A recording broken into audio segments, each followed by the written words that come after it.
पिछले क्लास में हमने देखा था जैनिज़्म। पिछले क्लास में हमने देखा था जैनिज़्म। ये लेक्चर 3 था एंशिएंट हिस्ट्री ऑफ इंडिया का। आज हम देखेंगे बुद्धिज़्म और इन दोनों के बीच डिफरेंसेस कहाँ कहाँ थे। जैनिज़्म और बुद्धिज़्म का डिफरेंसेस देखेंगे।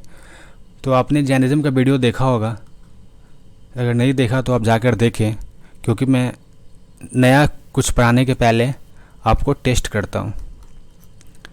टेस्टेड चैनल पे मैं आपको टेस्ट करता हूँ पहले, जो मैं पहले आपको पढ़ा चुका होता हूँ। तो सबसे पहले मैं आपसे पूछता हूँ कि आपने सब्सक्राइब इस चैनल को किया है?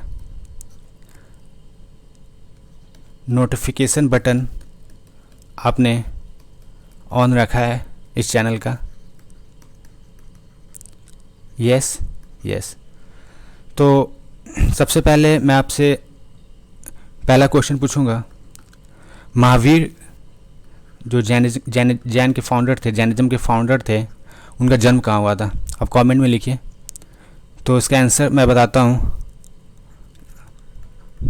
कुंडग्राम वैशाली में हुआ था। दूसरी चीज़ मैं आपसे पूछता हूँ कि जो शुरुआती जैन लिटरेचर जो हुआ करते थे, शुरुआती जैन लिटरेचर वो किस लैंग्वेज में लिखा जाता था? इसका आंसर है, आप कमेंट कीजिए वीडियो स्टॉप करके, अर्ध मगधी लैंग्वेज में लिखा जाता था। उसके बाद मैं पूछता हूँ महावीर जी का निर्वाणा मतलब मोक्ष।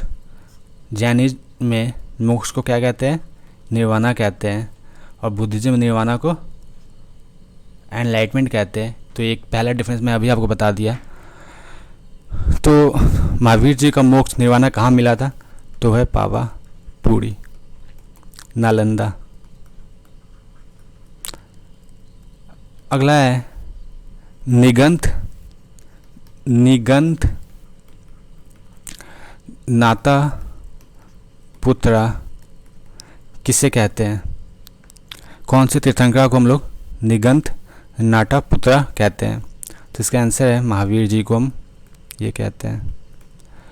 अगला क्वेश्चन है, साउथ इंडिया में जैनिज़्म कौन से गुरु थे जैन के जो लेके गए थे? उनका नाम है भद्र बाहु।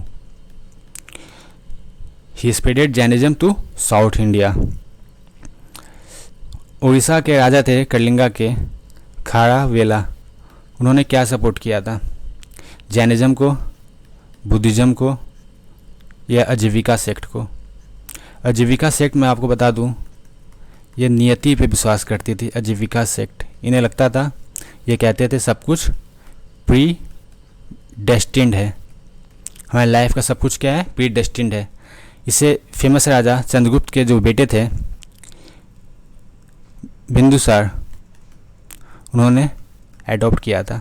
चंद्रगुप्त मौर्य ने जैन को अपनाया था, बिंदुसार ने आपको आजीविका सेक्ट, और अशोक ने बुद्धिज़्म को फॉलो किया था। तो खारावेला ने किसको सपोर्ट किया था? किसको फॉलोअर थे? खारावेला जो किंग थे, जैन के फॉलोअर थे। अगला क्वेश्चन है स्यादवाद जिसे कहते हैं थ्योरी ऑफ मे बी। कोई चीज़ आप 100% आप नहीं कह सकते कि ये 100% सही है। तो स्यादवाद थ्योरी ऑफ मे बी कौन से रिलीजन का है? जैनिज़्म, बुद्धिज़्म, आजीविका, हिंदुइज्म? तो स्यादवाद थ्योरी है जैनिज़्म की। स्यादवाद थ्योरी है जैनिज़्म की। प्रभास गिरी एक पिलग्रिमेज स्पॉट है। जिसे आता होगा वो पूरी क्वेश्चन को बिना सुने ही लिख देता होगा कमेंट में। तो प्रभास गिरी पिलग्रिमेज स्पॉट कौन से रिलीजन को बिलोंग करता है? तो ये जैनिज़्म को बिलोंग करता है। महावीरा के मोक्ष के बाद जब महावीरा ने अपनी बॉडी को छोड़ दिया, मोक्ष चल में प्राप्त हो गए, उसके बाद जैन संघ जो था, जैन संघ, उसके चीफ कौन बने? महावीरा के जाने के बाद जैन संघ के चीफ कौन बने? इसका आंसर है सुधर्मा। सुधर्मा क्या बने? जैन संघ के चीफ बने आफ्टर महावीरा। अगला क्वेश्चन मैं पूछता हूँ, लास्ट तीर्थंकरा जैनिज़्म के कौन थे? लास्ट महावीर, ऋषभदेव, सुधर्मा, कौन थे? तो लास्ट तीर्थंकरा जो थे, अगर आप सुधर्मा कहते हैं तो आप गलत हैं। इनका आंसर है महावीर। ये जैन संघ के चीफ बने थे, लेकिन लास्ट तीर्थंकर कौन है जैनिज़्म के? महावीर। अगला क्वेश्चन मैं इसी पेज पे लिखता हूँ, अनेकंतवाद। अनेकंतवाद एक फ़िलॉसफी है, बहुत इम्पोर्टेंट फ़िलॉसफी, जैन फिलॉसफी है ये अनेकंतवाद। अब अगला चीज़ मैं यहाँ पे लिखता हूँ आपको, अलवर कौन से लोग होते हैं और नायनर कौन से लोग होते हैं? अलवर्स होते हैं जो कि विष्णु जी के डिवोटी होते हैं, और नायनर्स वो होते हैं जो शिव जी के डिवोटी होते हैं। अलवर्स विष्णु जी के डिवोटी होते हैं और नायनर्स शिव जी के डिवोटी होते हैं। तो आपने कितना सही किया ये मुझे कमेंट में आप बताइएगा। तो हम आगे चलते हैं, बुद्धिज़्म को आगे डिस्कस करते हैं। बुद्धिज़्म को डिस्कस करते हैं तो मैं स्लाइड्स देख लेता हूँ। स्लाइड्स शायद नहीं पता चल रहा है। स्लाइड्स ओके, स्लाइड्स का पता नहीं, तो एक नया स्लाइड ले लिया। तो बाबू मैं आपको ये बोलूँगा, ऐसी पढ़ाई free of cost YouTube channel पे कोई भी आपको नहीं कराएगा। ये मैं खुद का एक्सपीरियंस से बता रहा हूँ। मैंने भी रिसर्च किया है यूट्यूब पे, ऐसी पढ़ाई आपको कोई भी नहीं पढ़ाएगा। तो मेरा मानना है अपनी भलाई के लिए अब इस चैनल को सब्सक्राइब कर लो। इस चैनल की आप अभी क्या करते हो? आप ग्रेजुएशन में हो, first year, second year, third year, या मास्टर्स में हो, फर्स्ट ईयर, सेकेंड ईयर। अगर आप ग्रेजुएशन में हो, आप 12th आपने पास किया है, आप ग्रेजुएशन कर रहे हो, बीएससी, बीए, बीकॉम, बीटेक, और आप सिविल सर्विसेज में जाना चाहते हो और आपको बुक पढ़ने का टाइम नहीं मिलता है, तो आप हमारी वीडियो देख सकते हो। सबसे अच्छा बेस बनाने के लिए ग्रेजुएशन ही होता है।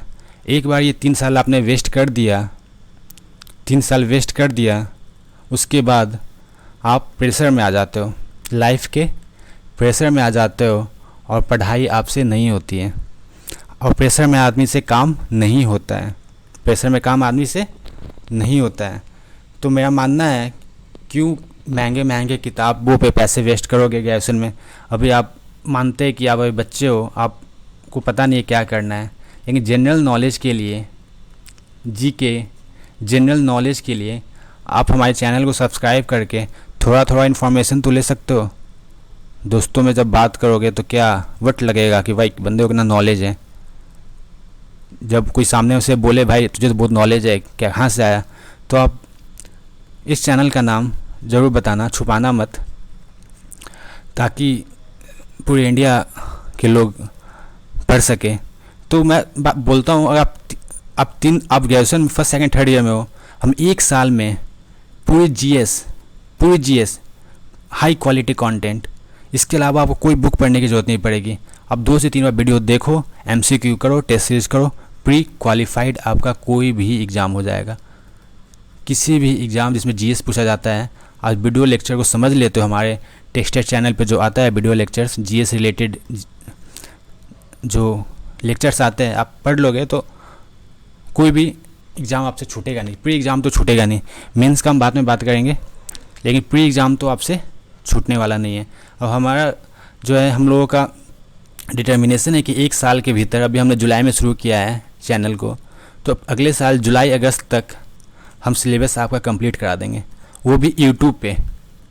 किसी ऐप पे जाने की ज़रूरत नहीं है, कभी भी नहीं, किसी वेबसाइट पे जाने की ज़रूरत नहीं है, कोई भी फीस देने की ज़रूरत नहीं है, 10 रुपया भी देने की आपको ज़रूरत नहीं है। 10 रुपया भी मैं आपसे नहीं मांगूंगा कि भाई 10 रुपया दे दो और ऐप के PDF फाइल ले लो या वीडियो देख लो, 10 रुपये भी नहीं। लोग आजकल 10-10 लाख बच्चों को पढ़ाते हैं, 5-5 लाख बच्चों को पढ़ाते हैं और सबसे 50 रुपये ले लेते हैं। 50 × 10 लाख, अब समझ रहे हो, ये भी क्या होता है, एक बिजनेस ही होता है। और उनका कंटेंट आप देखोगे तो ल्यूसेंट जीके से ज़्यादा कुछ नहीं होता है, ल्यूसेंट जीके से ज़्यादा कुछ नहीं होता है।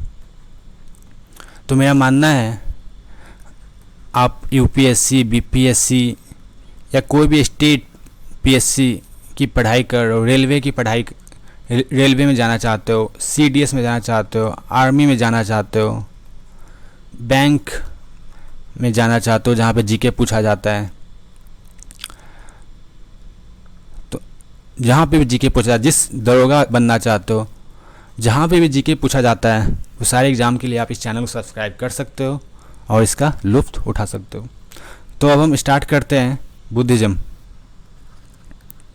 अब हम स्टार्ट करते हैं बुद्धिज़्म। तो बुद्धिज़्म का सबसे पहले देखते हैं कि मेजर टेक्स्ट क्या है, मेजर टेक्स्ट ऑफ बुद्धिज़्म क्या है। तो जो टेक्स्ट, जो बुद्धिज़्म का जो टेक्स्ट है, जो किताबें हैं, उसको हम लोग कहते हैं त्रिपिटका। त्रिपिटका, तीन मेजर 3 किताबें त्रिपिटका। पहला है विनय पिटका, विनय पिटका। दूसरा है सुट्टा, सुट्टा पिटका। और तीसरा है अभिधम्मा पिटका। विनय पिटका में क्या होता है, मोनास्ट्रीज का जो रूल्स है, मोनास्ट्रीज का जो रूल्स होता है, मोनास्ट्रीज का जो रूल्स, मोनास्ट्रीज का जो रूल्स होता है उसके लिए विनय पिटका होता है। मोनास्ट्रीज के क्या रूल्स है, अगर आप किसी संघ में जाते हैं, बुद्धिस्ट संघ में, किसी मोनास्ट्री में, तो वहाँ के क्या रूल्स है मैं आपको बताऊंगा, तो वो विनय पिटका में लिखा होता है। सुट्टा पिटका में लिखा होता है बुद्ध भगवान का टीचिंग्स। सुट्टा पिटका में क्या लिखा होता है, बुद्धाज टीचिंग्स। अभिधम्मा पिटका क्या है, इसमें फिलॉसफी, बुद्धिज़्म फिलॉसफी लिखा होता है। अभिधम्मा पिटका में बुद्धिज़्म फिलॉसफी लिखा होता है। एक आपको पढ़ने को मिलेगा जटाका टेल्स, जटाका टेल्स, जटाका टेल्स। जटाका टेल्स क्या होता है, ये सुट्टा पिटका का पार्ट होता है। जटाका टेल्स क्या होता है, सुट्टा पिटका का पार्ट होता है। इसमें क्या बोलते हैं कि बुद्धा जब हमारे पास आए थे 6th सेंचुरी में, उसके पहले उन्होंने 550 बर्थ पहले जन्म ले लिए थे। उसके बाद उन्होंने मोक्ष की प्राप्ति की और जो जन्म और मृत्यु का जो बंधन होता है उन्होंने छोड़ा। तो 550 जो बुद्धा का प्रीवियस बर्थ था उसकी स्टोरीज जटाका टेल्स में लिखा जाता है, लिखा गया है। आपको पता है बुद्धिज़्म श्रीलंका में भी फैला होता है, श्रीलंका में भी फैला है। तो श्रीलंका में भी कुछ बुद्धिस्ट किताबें हैं, जैसे महावास्तु, ये श्रीलंका में लिखा गया है। महावास्तु, दिव्य दाना, दिव्य दाना, दिव्य दाना। सो स्टूडेंट्स, मैं आपको ये बोलना चाहता हूँ कि हम यहाँ पे सिर्फ फैक्ट्स वाली चीज़ें नहीं बताते हैं, हम आपको कॉन्सेप्ट्स बताते हैं। जैसे मैंने अभी ल्यूसेंट पीछे नाम लिया, ल्यूसेंट बहुत अच्छी बुक है, लेकिन फैक्ट्स के लिए है, फैक्ट्स के लिए। तो फैक्ट्स जानने से कुछ नहीं होता है। आपको प्री भी देना है, मीन्स भी देना है, इंटरव्यू भी देना है। तो आपको कॉन्सेप्ट चाहिए। कॉन्सेप्ट्स के लिए आप बुक पढ़ते हो और फैक्ट्स के लिए ल्यूसेंट पढ़ते हो। एक कॉन्साइज फॉर्म में दिया हो तो सब कुछ है, लेकिन एक वन लाइनर फॉर्म में दिया हुआ है। बुक बहुत अच्छी है, मैं ये कह रहा हूँ, लेकिन हम यहाँ पे आपको फैक्ट्स सिर्फ नहीं बताते हैं। ल्यूसेंट एक अच्छी बुक है, मैं ये कह रहा हूँ, आपको पढ़नी चाहिए। अगर आप ये वीडियो देखते हो, वीडियो देखने के बाद भी आप जब ल्यूसेंट को रिफ़र करोगे, आप देखोगे कि मैक्सिमम चीज़ें आपको आती होगी। वहाँ पे रिमेंबर करना ल्यूसेंट की। आप मान लो वीडियो नहीं देखते हो, नहीं पढ़ते हो मेरे से, आप डायरेक्ट जाते हो ल्यूसेंट खोल के बैठ जाते हो, तो आपको चीज़ें याद नहीं होगी, क्योंकि आप समझते नहीं उस चीज़ों को। तो याद होना बहुत मुश्किल, आप उसको रट्टा मारोगे, रट्टा मारने से याद नहीं रहेगी। तो आप पहले कॉन्सेप्ट समझोगे हिस्ट्री का, जीएस का, उसके बाद ल्यूसेंट को रिवाइज के लिए आप यूज कर सकते हो, रिवीजन के लिए यूज कर सकते हो। तो आगे बताते हैं हम, एक बुद्ध चरिता करके बुक है, बुद्ध चरिता। इसे कहते हैं बुद्धा जी का ऑटोबायोग्राफी। इसे कहते हैं बुद्धा जी का ऑटोबायोग्राफी। ये किसने लिखा? बुद्ध चरितना ने। ये बुद्ध जी के टाइम पे नहीं लिखा गया है, बाद में लिखा गया है। तो ये अश्वघोष ने लिखा है, अश्वघोष ने इसे लिखा है। तो बुद्धा जी, आपको पता है पहला सरमन बुद्ध जी ने कहाँ दिया था? सारनाथ में दिया था, सारनाथ में दिया था। महाविनिष्क्रमण, महाविनिष्क्रमण ये क्या होता है? जब बुद्ध अपने घर को छोड़ के, अपने 20 बच्चों, माँ बाप को छोड़ के जब घर से रात में चले गए थे ज्ञान की प्राप्ति के लिए, तो उसको क्या, उस फिनोमेनन को, उस एक्ट को महाविनिष्क्रमण कहते हैं। जब उन्होंने घर छोड़ा, उसके बाद वो रास्ते में 4 ब्राह्मण्स को मिले। कितने ब्राह्मण्स को मिले? 4 ब्राह्मण्स को मिले, और उन्होंने इन सब के साथ मेडिटेट करना शुरू किया। बुद्धा जी जो थे वो पीपल के पेड़ के नीचे बैठे। किसके नीचे बैठे? पीपल के पेड़ के नीचे बैठे। और कहाँ बैठे? बोध गया में पीपल के पेड़ के नीचे बैठे, और उनको एनलाइटमेंट मिला, उनको नॉलेज मिला, ये ज़िंदगी की सच्चाई का पता चला कि हमें पैसों के पीछे, गाड़ी के पीछे, घर के पीछे नहीं भागना होता है, हमें अपने अंदर देखकर संतुष्टि प्राप्त करनी होती है। बाकी फ़िलॉसफी तो आप में से ज़्यादा जानते होंगे कि लाइफ की फ़िलॉसफी क्या है, क्या होनी चाहिए। तो उन्हें एनलाइटमेंट मिला। और नदी कौन सा था? किस नदी के किनारे था ये? निरंजना रिवर। उनको निर्वाणा मिला। जो एनलाइटमेंट का जो वर्ड है उसको कहते हैं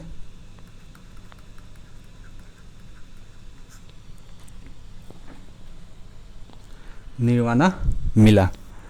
उसके बाद अब पूछा जाएगा कि सबसे क्लोजेस्ट डिसिपल बुद्ध भगवान के कौन से थे? तो आपको बताना है आनंद करके इनके डिसिपल थे, उपाली, ये 2 इनके क्लोजेस्ट डिसिपल थे। और पूछ सकता है बुद्ध भगवान क्या करते थे? भिक्षु थे, वो प्रीचिंग करते थे, एक जगह पे किसी गांव में नहीं ठहरते थे, वो गांव बदलते रहते थे और मैक्सिमम लोगों को प्रीच करने की कोशिश करते थे। तो सबसे ज़्यादा बुद्ध भगवान कहाँ पे ठहरे थे? सबसे ज़्यादा बुद्ध भगवान कहाँ पे ठहरे थे, कौन से जगह पे? तो इसका आंसर है श्रावस्ती। बुद्ध भगवान सबसे ज़्यादा कहाँ ठहरे थे? श्रावस्ती में ठहरे थे। और जो मोक्ष की जो प्राप्ति होती है, मोक्ष की जो प्राप्ति होती है बुद्धिज्म में, उसको कहते हैं महापरिनिर्वाणा। बुद्ध भगवान को महापरिनिर्वाणा कब मिला? यूपी में मिला। कहाँ पे मिला? कुशीनगर डिस्ट्रिक्ट में मिला। यूपी के कुशीनगर डिस्ट्रिक्ट में बुद्ध भगवान को महापरिनिर्वाणा मिला। नॉलेज कहाँ मिला? एनलाइटमेंट मिला गया में, और इनको महापरिनिर्वाणा मिला कुशीनगर में। तो निर्वाणा का मतलब हमने देखा बुद्धिज़्म में क्या होता है, जैनिज़्म में क्या होता है। निर्वाणा का मतलब बुद्धिज़्म में एनलाइटमेंट है, निर्वाणा का मतलब एनलाइटमेंट है बुद्धिज़्म में। वहीं जैनिज़्म में निर्वाणा का मतलब मोक्ष होता है। ठीक है। देन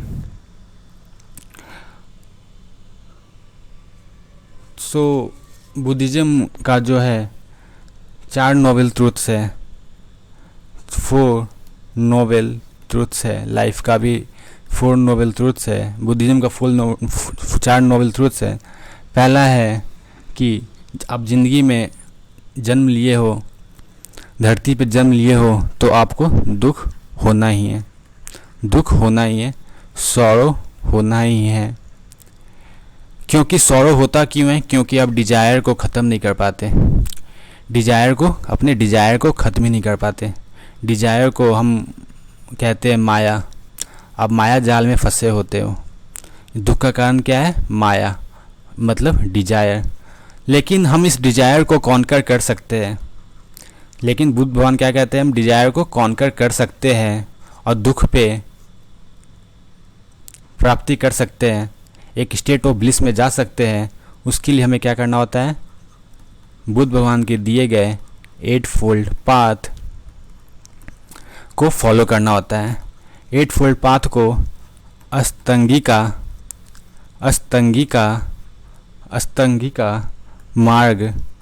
मार्ग भी कहते हैं। अब कमेंट सेक्शन में बताओ 8 फोल्ड पाथ में क्या क्या चीज़ें आती हैं। 8 फोल्ड पाथ में क्या क्या चीज़ें आती हैं जिसे फॉलो करके हम एनलाइटेंड हो सकते हैं और मोक्ष की प्राप्ति कर सकते हैं। बुद्ध भगवान की तरह महापरिनिर्वाणा हमारा भी हो सकता है। उसके बाद बुद्धिस्ट काउंसिल के बारे में हम लोग पढ़ते हैं। बुद्धिस्ट काउंसिल के बारे में हम पढ़ते हैं तो 4 टोटल बुद्धिस्ट काउंसिल कितने हुए हैं? 4 हुए हैं। फर्स्ट हुआ था जब फर्स्ट काउंसिल जो हुआ था आफ्टर डेथ ऑफ बुद्धा हुआ था, वो राजगृह में हुआ था, जिसे राजगृह कहते हैं। सेकंड काउंसिल हुआ था वैशाली में हुआ था, और थर्ड काउंसिल पाटलिपुत्र में हुआ था, और फोर्थ काउंसिल आपका कश्मीर में हुआ था।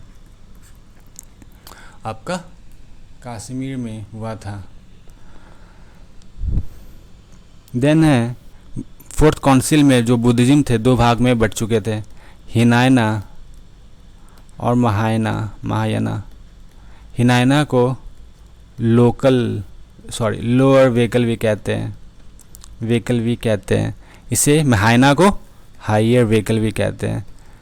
महायाना जो है काफ़ी स्ट्रिक्ट बुद्धिज़्म है। महायाना क्या है?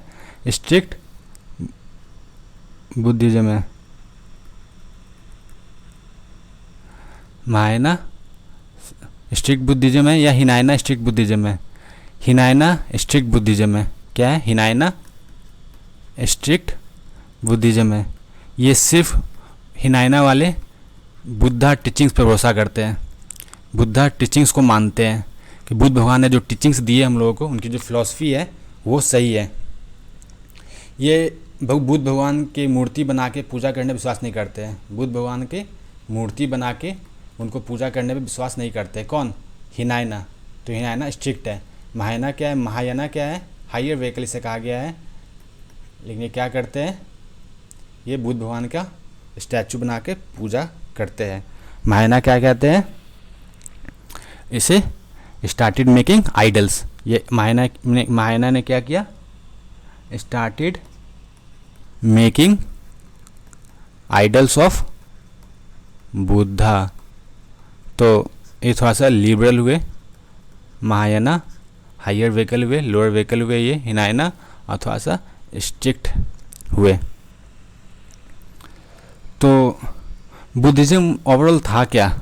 बुद्धिज़्म ओवरऑल था क्या, मतलब कोर फिलॉसफी क्या था बुद्धिज़्म का? बुद्धिज़्म का कोर फिलॉसफी क्या था?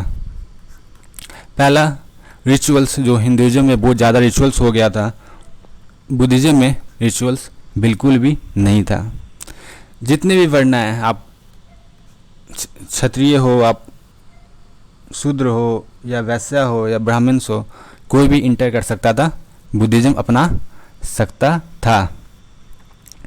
मेटेरियल लाइफ पे इन्होंने असर नहीं डाला। लोग जैसे पैसा आने लगा, लोग मेटेरियल लाइफ की ओर जाने लगे थे उस समय। जैसे आज के लोग आपको देखने को मिलते हैं, उस समय लोग एक एंशिएंट लाइफ को छोड़कर मेटेरियल लाइफ की तरफ जा रहे थे। तो ये उस समय के लिए लोगों के लिए नया था। आज तो बात नई नहीं रही, आज सबको पता है कि पैसा ही बोलता है। लेकिन उस समय जो प्रिमिटिव लाइफ थी, उससे लोग चेंज होकर मेटेरियलिस्टिक लाइफ की तरफ जा रहे थे उस समय 6 सेंचुरी BC में। तो उस समय लोगों को चेंज दिखा, लोगों को कुछ अजीब लगा कि कुछ लोग उसमें से थे कि जो एडप्ट कर रहे थे चीज़ों को। जिन पैसे वाले थे उन्हें तो अच्छा लग रहा था, लेकिन पैसे नहीं थे उन्हें अच्छा नहीं लगा था। उन्हें लगा था हम लोग क्यों ना पहले फिर से 100-200 साल पीछे चले जाए, जहाँ पे इनइक्वलिटी नहीं था। समझ रहे हो आप? तो उन लोगों के लिए ये धर्म की स्थापना की गई थी। उन लोग, तो हमने देखा तो फॉलोअर्स भी वैसे लोग बनने के चांसेस ज़्यादा है जिन्हें हिंदुइज्म के रिचुअल्स, वर्णा सिस्टम पसंद नहीं आ रहे थे। इनइक्वलिटी जो सोसाइटी में थी वो पसंद नहीं आ रही थी। जो नीचे क्लास के लोग हुए, नीचे वर्णा के लोग हुए, जहाँ पे काफ़ी डिस्क्रिमिनेशन था उनके साथ, और जो पुअर लोग हुए जिनके पास पैसे नहीं थे लाइफ को भोगने के लिए, पुअर पीपल, वो लोग ही इन सब रिलीजन के टारगेट लोग थे। तो इस हिसाब से मैं आगे बताऊं, इन्होंने नॉन वायलेंस करने को कहा, वायलेंस नहीं करना है।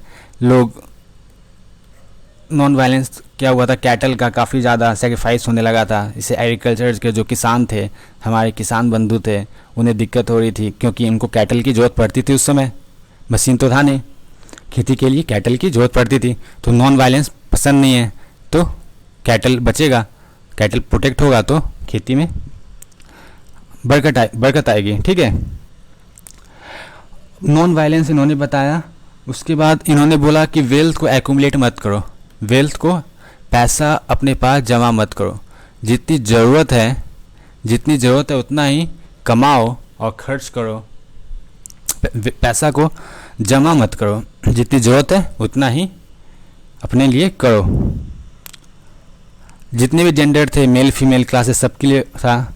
और राजा लोग का काफ़ी पैट्रोनेज भी नहीं मिला, रॉयल पैट्रोनेज मिला बुद्धिज़्म को, काफ़ी ज़्यादा रॉयल पैट्रोनेज मिला, और काफ़ी ज़्यादा डोनेशन इन्हें मिला राजा लोगों को। ये लैंग्वेज यूज़ करते थे पाली, जो कॉमन पीपल का लैंग्वेज था। संस्कृत था ब्राह्मण लोगों का लैंग्वेज, वो कॉमन पीपल को समझ में नहीं आता। इन्होंने यूज किया पाली, जिससे कि वो कॉमन पीपल से कनेक्ट कर सके। पाली यूज किया ताकि कॉमन पीपल से कनेक्ट कर सके। और जो भी रिचुअल्स थे उन लोगों ने साइड में किया, और लॉजिक और रैशनल की बात की। हर चीज़ में एक लॉजिक और रैशनल की इन्होंने बात की कि हर चीज़ में लॉजिक होना चाहिए। उसके बाद हम देखेंगे कि जो ह्यूमन जो statue worshipping in India start हुआ है, ह्यूमन स्टैचू, बुद्धा क्या थे? ह्यूमन ही थे। ह्यूमन स्टैचू वर्शिपिंग जो इंडिया में स्टार्ट हुआ, वो कहाँ से स्टार्ट हुआ? बुद्ध भगवान का इमेज बनाने से ही स्टार्ट हुआ। ह्यूमन स्टैचू हम भगवान बोलते हैं क्योंकि इन्होंने ऐसा करके काम दिखाया जो कि आम आदमी के बस की बात नहीं है, हमारे आपके बस की बात नहीं है। वैसे डिटैच होना और वैसे एनलाइटेंड होना, उस तरह से हमारे बस की बात नहीं, इसलिए हम इन्हें भगवान मानते हैं क्योंकि ये हम सबसे अलग थे। वैसे थे तो ह्यूमन ही। तो human statue worshipping in India Buddha से स्टार्ट हुआ। बुद्धा की इमेजेस भी काफ़ी जगह बनी, बुद्धा की इमेजेस, बुद्धा स्टैचूज भी काफ़ी जगह बनी। आपने देखा बुद्धा स्टैचू कौन करते थे? महायाना या हिनायना, आप कमेंट सेक्शन में बताना। अभी आपको मैंने बताया कि बुद्धा का स्टैचू किसने बनाना शुरू कर दिया, महायाना ने बनाना शुरू करके पूजा करने लगे बुद्ध। उसमें से अब देखो एक गंधार आर्ट, मथुरा आर्ट, एक आता है अमरावती आर्ट, अमरावती आर्ट आता है। ये सब बुद्ध भगवान के स्टैचू बना देते हैं। कुछ कुछ अंतर है, जैसे कि इसको जो पैट्रोनाइज किए थे साका लोगों ने किया था, हम देखेंगे आगे। साका कुशन लोगों ने गंधार आर्ट को किया। मथुरा आर्ट को भी पैट्रोनाइज साकाज और कुशन ने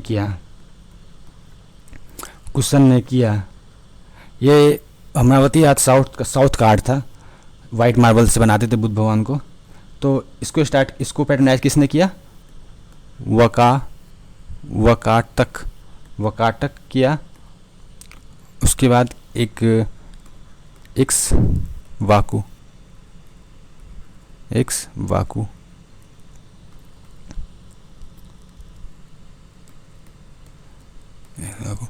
ठीक है, इन लोगों ने पैट्रोनाइज किया।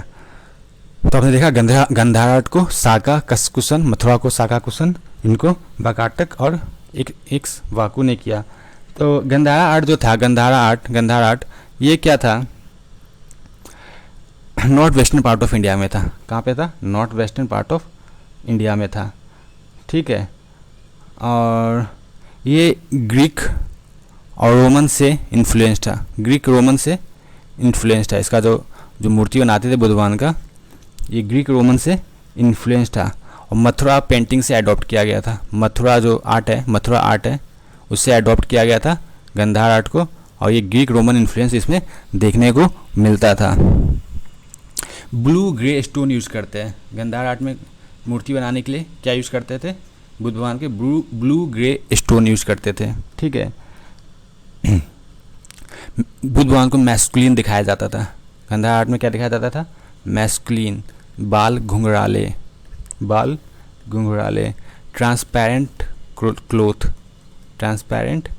क्लोथ, ये हो गया। तो गंधार आर्ट में क्या हुआ, साका कुशन ने पैट्रोनाइज किया। ग्रीक रोमन इन्फ्लुएंस था, नॉर्थ वेस्टर्न रीजन में था इंडिया के। मथुरा आर्ट से इन्फ्लुएंस था। ब्लू ग्रे स्टोन यूज़ करते थे, मैस्कुलिन, कर्ली हेयर और ट्रांसपेरेंट क्लोथ ये लोग दिखाते थे बुद्ध भगवान को। अब उसी हिसाब से मथुरा आर्ट है, ठीक है। मथुरा आर्ट, बुद्धा का सबसे पहले इमेज किसने स्टार्ट किया बनाना, मथुरा या गंधार? मथुरा में बनाना शुरू किया गया था, इसलिए गंधार इन्फ्लुएंस है ना मथुरा से, तो मथुरा सबसे पहले बनाया गया था।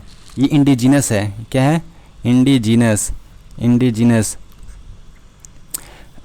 फिर बाद में ग्रीक और रोमन का इन्फ्लुएंस भी इसमें दिखा हमें।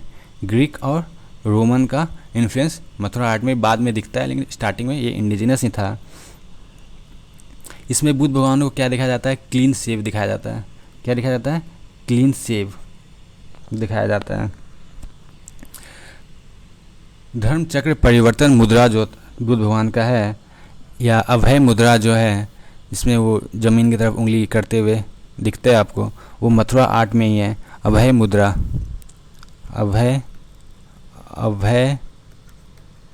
जो है, और धर्म चक्र परिवर्तन मुद्रा जो है आपको मथुरा आर्ट में दिखाया जाता था। और ये क्या यूज़ करते थे, सैंडस्टोन यूज़ करते थे। रेड सैंडस्टोन यूज़ करते थे। अमरावती, ये भी इंडिजिनस था। ये क्या यूज़ करते थे, वाइट मार्बल का जो बुद्धा की अब देखते हो, स्टैचू देखते हो, ये अमरावती आर्ट में दिखाते थे। फिजिकल ब्यूटी दिखाते थे, एक्सप्रेशन दिखाते थे, बुद्धा जी का एक्सप्रेशन दिखाते थे, ठीक है। इस तरह से हमने अभी क्या देखा, गंधारा आर्ट, मथुरा आर्ट और अमरावती आर्ट देखा। अब हम बात करते हैं बुद्धिस्ट संघ की, ठीक है,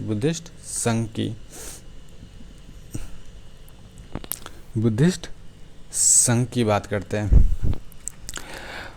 बुद्धिस्ट संघ में क्या होता था कि मॉन्क्स रहते थे। बुद्धिस्ट संघ में क्या होते हैं, बुद्धिस्ट मॉन्क्स होते थे जिनको एक डिसिप्लिन तरीके से रहना होता था। 15 साल या 15 साल के ऊपर के हो तो आपको संघ में शामिल किया जाता था। इसमें क्या होता है, जो क्रिमिनल कोई भी आपका रिकॉर्ड नहीं होना चाहिए। अब पहले का कोई रिकॉर्ड हो कोई बात नहीं, लेकिन कोई क्रिमिनल को पेंडिंग नहीं होना चाहिए। आप उस सज़ा भुगत के आए हो अपने क्रिमिनल रिकॉर्ड के लिए, तब ठीक है, कोई बात नहीं। सज़ा पूरा करके आप आए हो संघ में, कोई प्रॉब्लम नहीं। कोई क्रिमिनल केस पेंडिंग नहीं होना चाहिए। क्रिमिनल क्या कहते हैं, क्रिमिनल केस आपके पास पेंडिंग नहीं होना चाहिए, तब आपको संघ में भर्ती किया जाता था। उसके बाद आपके पास कोई कर्ज नहीं होना चाहिए। You should not be under any डेप्ट, तब आपको बुद्धिस्ट संघ में शामिल किया जाएगा। You should not be under any डेप्ट, आप किसी कर्ज में ना हो, कोई क्रिमिनल केस आपका पेंडिंग नहीं है, आपके पास कोई जो इन्फेक्शियस डिजीज़ होता है वो नहीं होना चाहिए। आपके पास इन्फेक्शियस डिजीज़ होगा, बाकी लोग भी बीमार पड़ेंगे, उसके लिए आपके पास इन्फेक्शियस डिजीज़ आपके पास नहीं होना चाहिए, तब आपको वो शामिल करेंगे। ठीक है। पहनते क्या थे, अनस्टिच्ड क्लॉथ्स। अनस्टिच्ड आप समझते होंगे, अनस्टिच्ड सिला हुआ कपड़ा नहीं, अनस्टिच्ड क्लॉथ पहनते थे। दिन में एक मील उन्हें मिलता था खाने को। आपको क्या खाना है, एक बार खाना खाना है और बेड पे नहीं सोना है, और आपको अपने अपोजिट सेक्स वालों के साथ मिलना जुलना नहीं है, रिलेशनशिप मेंटेन नहीं करना है। No relationship with opposite sex, कोई रिलेशनशिप आपको अपने अपोजिट सेक्स के साथ नहीं रखना है, क्योंकि पुरुष और औरत दोनों संघ में शामिल होती थी। और आसपास के विलेज में आपको भिक्षा भी मांगने जाना होता था। आसपास के विलेज में आपको क्या मांगने जाना होता था, भिक्षा भी मांगने जाना होता था। इससे क्या हुआ कि कोई भी लोग आए संघ में, अमीर गरीब ऊपर जात छोटा जात कोई भी आए, कोई भी वर्णा के लोग आए, सब एक जैसे थे। सब क्या थे, इक्वल थे। सभी को वैसे ही कपड़े पहनने हैं, सबको वैसे ही खाना खाना है, सबको कोई कंफर्टेबल बेड पे नहीं सोना है, कोई भी रिलेशनशिप मेंटेन नहीं कर सकता है विथ अपोजिट सेक्स, सभी को भिक्षा मांगना है। ठीक है। और ये जो भर्ती का जो क्राइटेरिया था वो भी सभी को फॉलो करना है। तो क्या हुआ कि ये this Buddhist sangha minimize differences between rich and poor. This minimize difference between rich and poor, and this also minimize difference between powerful and weak. तो ये काफ़ी डिसिप्लिन ऑर्डर था ये। आप कभी ऐसा कुछ करके देखना, कंफर्टेबल बेड पे मत सोना, इस टाइप का चीज़, एक मील खाना। अभी के ज़माने में हम 2 काम तो कर ही सकते हैं, मील एक दिन का एक खा सकते हैं, कंफर्टेबल जगह सो नहीं सकते हैं, कोई गैजेट यूज़ नहीं करेंगे, कोई गैजेट यूज़ नहीं कर सकते हैं, सिंपल लाइफ जीने की कोशिश तो कर सकते हैं, अपने लाइफ में डिसिप्लिन लाने की कोशिश तो कर ही सकते हैं। मैं नहीं कह रहा हूँ कि आप अनस्टिच्ड क्लोथ पहनो, भिक्षा मांगो, रिलेशनशिप मेंटेन मत करो या रिलेशनशिप में मत जाओ। मैं बस कह रहा हूँ कि गैजेट यूज़ मत करो। बहुत मुश्किल है, अगर गैजेट यूज़ नहीं करोगे तो या वीडियो भी आप देख नहीं पाओगे। तो जॉब चाहिए, पढ़ाई करनी है, तब तो गैजेट यूज़ करनी पड़ेगी आपको, लेकिन गैजेट को यूज अपने अच्छे काम के लिए करो। गैजेट मतलब मैं कह रहा हूँ मोबाइल लैपटॉप को अच्छे काम के लिए करो, अच्छे काम के लिए यूज़ करो, पढ़ने के लिए यूज़ करो। मैं तो हफ्ते में मैं और ईसा मैम जो है वो हफ्ते में 2 वीडियोज़ बस एक वीक में डाला करेंगे और डालते हैं।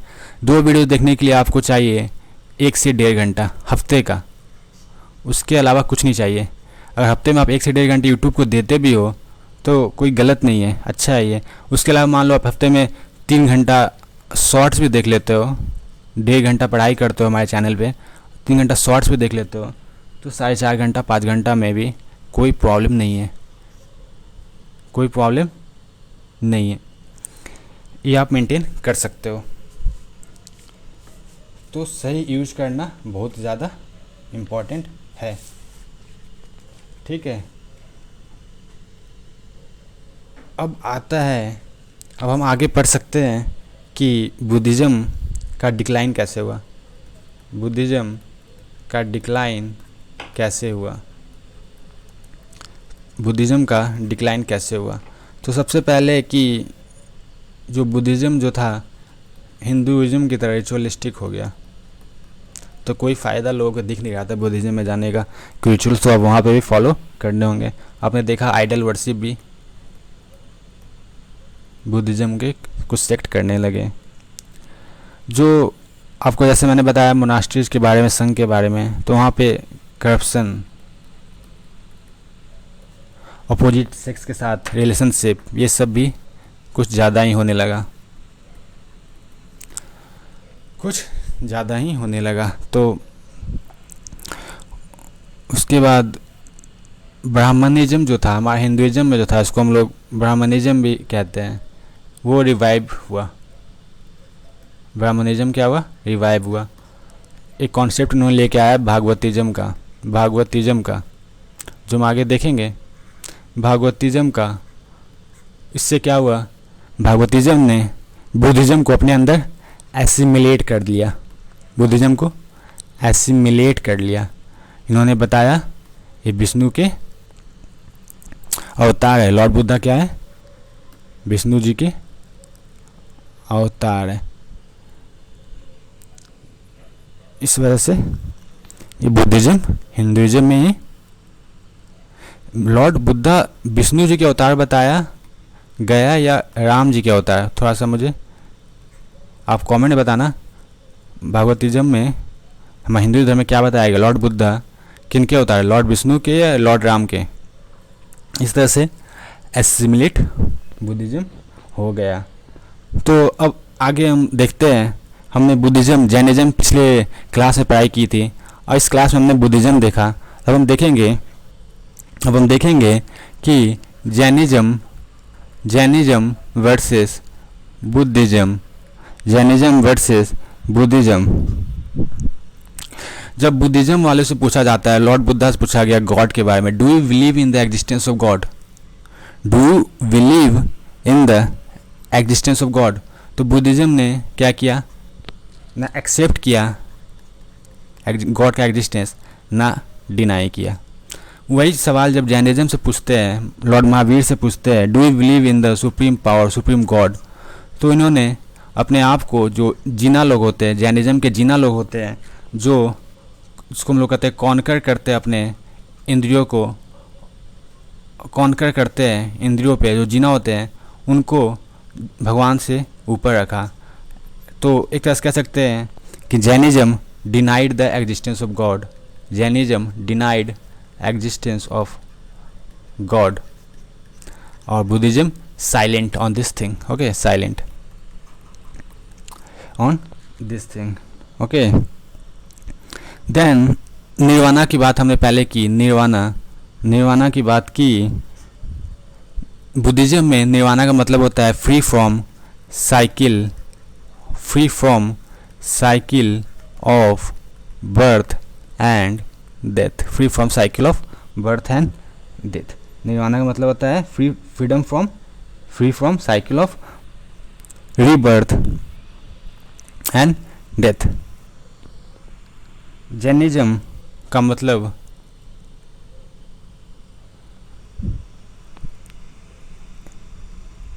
निर्वाणा का मतलब होता है free from cycle of birth and death. Jainism में देखते हैं निर्वाणा का क्या मतलब होता है, मोक्ष होता है। क्या होता है? निर्वाणा का मतलब मोक्ष होता है। तो जैनिज़्म में निर्वाणा का मतलब होता है मोक्ष, ठीक है, और बुद्धिज़्म में मतलब होता है free from cycle of rebirth and death, मतलब आपको क्या मिल गया, एनलाइटमेंट मिल गया, मतलब आपको क्या मिल गया, एनलाइटमेंट मिल गया। तो इन शॉर्ट हम सिंपल में कहें तो निर्वाणा जो है जैनिज़्म में मोक्ष होता है मतलब, और बुद्धिज़्म में निर्वाणा का मतलब एनलाइटमेंट होता है। आप जब एनलाइटमेंट हो जाते हो तो रीबर्थ और डेथ के साइकिल से फ्री हो जाते हो। उसके बाद कर्मा पे क्या कहते हैं बुद्ध के लोग और जैन के लोग? तो कर्मा पे दोनों का विश्वास है कि कर्मा पे दोनों का, both believed in Karma and its effect on human beings. Both Jain and Buddhist believed in the Karma thing, believed in the Karma thing and its effect on human and its effects on human beings. Okay, तो according to Jainism, karma flows into each individual. तो हर जीव में Karma flow करता है, हर जीव में Karma flow करता है। According to Jainism karma flow करता है, लेकिन अगर हम अपना कंडक्ट गुड रखेंगे, हम अपना कंडक्ट अच्छा रखेंगे, तो सेल्फ प्यूरिफाई करेंगे, अपने आप को सेल्फ प्यूरिफिकेशन करेंगे, तो हम कर्मा को अपने बॉडी से निकाल सकते हैं, हम कर्मा को अपने बॉडी से निकाल सकते हैं। अब सोल का क्या है? तो बुद्धिज़्म के हिसाब से सोल नॉन लिविंग थिंग्स में नहीं होता है, लेकिन जैनिज्म कहता है कि सोल सब जगह है। Soul present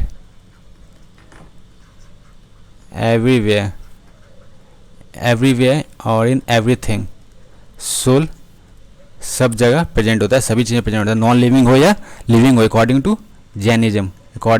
Jainism. ठीक है, बुद्धिज्म तो कहता है नॉन लिविंग में नहीं होता है, लेकिन जैनिज्म कहता है कि होता है सोल। अर्थ में भी होता है सोल, वाटर आप देखते हो वहाँ पे भी होता है, विंड में होता है, फायर में होता है, एयर में होता है, हर जगह सोल होता है। ठीक है, सोल होता है। उसके बाद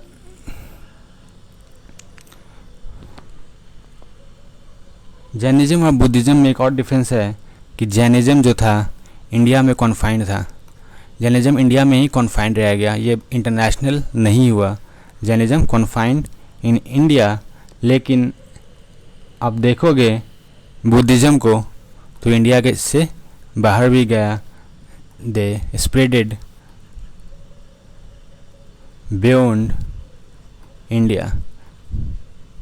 हम देखेंगे कौन से राजा थे जो ये सब बुद्धिज्म को बाहर तक ले जाने में बुद्धिज्म को हेल्प किए, वो हम आगे देखेंगे।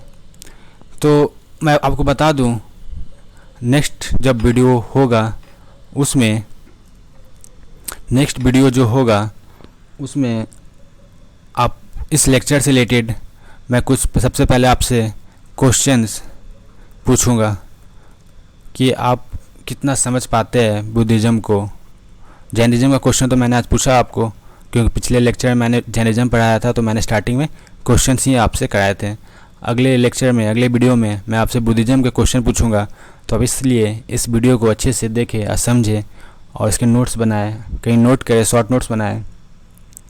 नेक्स्ट लेक्चर में, नेक्स्ट वीडियो में हम आपको क्या बताएंगे? मौर्यन एम्पायर बताएंगे, मौर्यन एम्पायर बताएंगे। तब तक के लिए पढ़ते रहिए, खुश रहिए, बाय।